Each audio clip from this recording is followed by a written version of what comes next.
Okey, Najib dan Irfan, kalau kita saksikan apa yang berlaku tengah malam tadi, petang semalam, cukup meriah tapi pagi ni agak slow, agak suram sikit. Begitu juga keadaan di bilik berita ni. Kalau semalam kita saksikan ni penuh ni, yang ada kat sini Zul daripada malam tadi, pagi ni pun ada lagi nak sambung perbincangan nanti.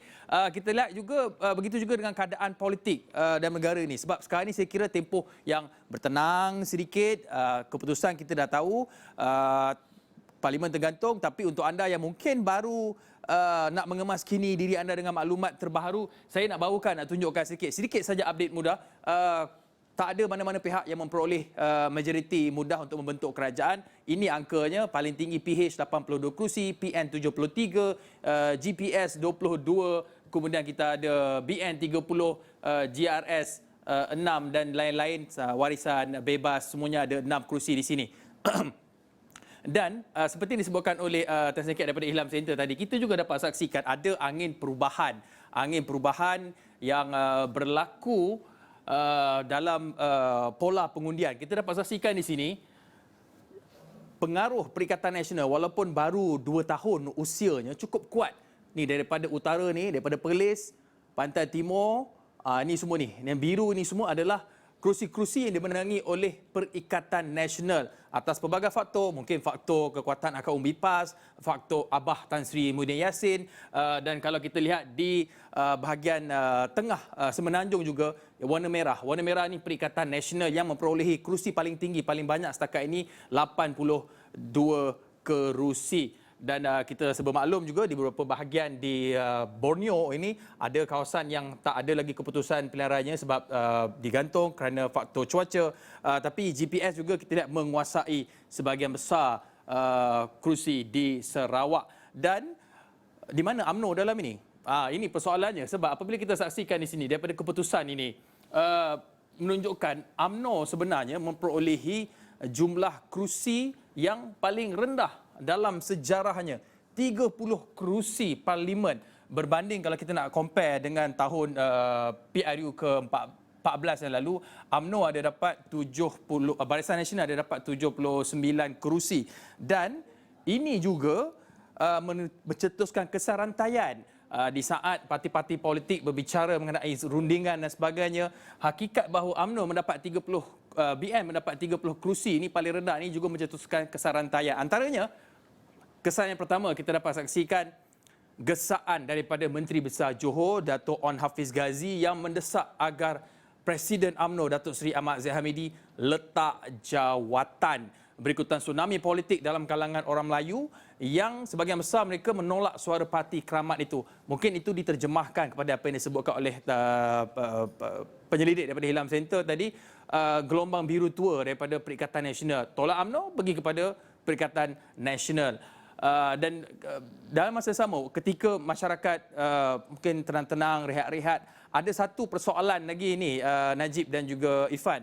Siapa sebenarnya yang nak form government? Ada persoalan yang ditimbulkan sebab saya kira ini mungkin perkara yang agak baru dalam negara kita. Hang parlimen tergantung, dia agak baru. Tidak baru di luar negara, di negara-negara Eropah seperti di UK, Belgium, Jerman, sudah berlaku keadaan ataupun situasi seperti ini. Tapi di Malaysia ini kali pertama berlaku.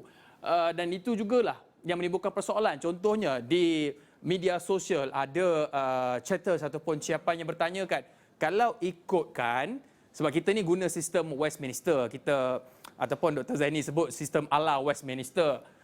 Dia GE 15 ini menyebabkan parlimen tergantung.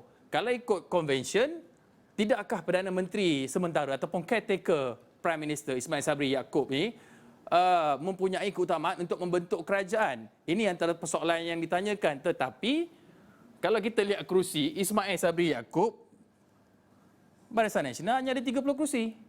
Bagaimana mereka boleh membentuk kerajaan ataupun memujuk parti-parti lain, gabungan lain untuk membentuk kerajaan? Ini persoalan. Kemudian persoalan yang sama juga turut ditanyakan oleh newly minted ahli parlimen Bangi yang barulah, YB Syarizan Johan. Katanya PH yang paling banyak menang kerusi walaupun bukan majoriti, tapi ikut convention PH patut diberi peluang untuk bentuk kerajaan terlebih dahulu. Ada pandangan-pandangan yang berbeza siapa yang sepatutnya diberi peluang untuk mempelawa parti-parti lain untuk membentuk kerajaan. Jadi kalau ikutkan jumlah angkanya, kita lihat di sini, yang paling banyak, yang paling besar antara dua saja, iaitu Pakatan Harapan 82 dan juga Perikatan Nasional 73.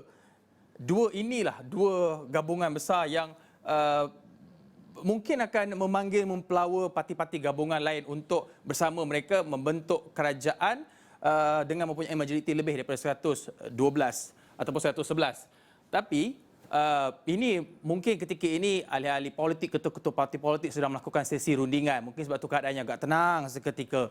Tapi ini bukan bermakna anda tidak boleh turut terlibat dalam proses demokrasi. Anda sudah pun terlibat. Ada dakwat kekal di jari anda ataupun ada daun di pos, boleh juga terlibat. Sebab apa? Di ruang pru.esroawani.com juga ada ruangan interaktif yang anda boleh turut serta. Macam mana nak kira-kira? Sebab politik pada satu pihak dia adalah mengenai nombor ataupun angka. Kita lihat di sini. Ini nombor yang perlu dicapai adalah 111 ataupun 112. Kalau Pakatan Harapan bergabung dengan gabungan Parti Sarawak, GPS dan juga GRS, Gabungan Rakyat Sabah dan juga lain-lain, ini angkanya 116. Tetapi ini ideally lah apa yang boleh berlaku. Cuma kalau juga kita lihat gabungan yang kedua terbesar, Perikatan Nasional. Kalau Perikatan Nasional bergabung bersama dengan GPS, GRS dan lain-lain ini, masih tak cukup 107 lagi. Ataupun sama dengan BN, angkanya akan jadi lebih besar, 137, lebih solid. Ini anda juga boleh bermain-main di sini kerana akhirnya nanti perbincangan ataupun sesi rundingan negosiasi itu saya percaya sedang berlangsung pada ketika ini kalangan ketua-ketua parti politik. Cuma persoalannya sekarang ini yang boleh juga dibincangkan bersama dengan panel-panel kita, siapa sebenarnya yang ada right untuk call for to form a government? Ini persoalan yang juga ditimbulkan oleh pengguna Twitter Azlan W. Madzihi dan juga apa yang dikatakan oleh Ahli Parlimen Bangi Syarizan Johan. Najib. Ya. Hakim, sila ahli politik yang berunding ketika ini pun menggunakan kalkulator kita untuk mengira percaturan ini.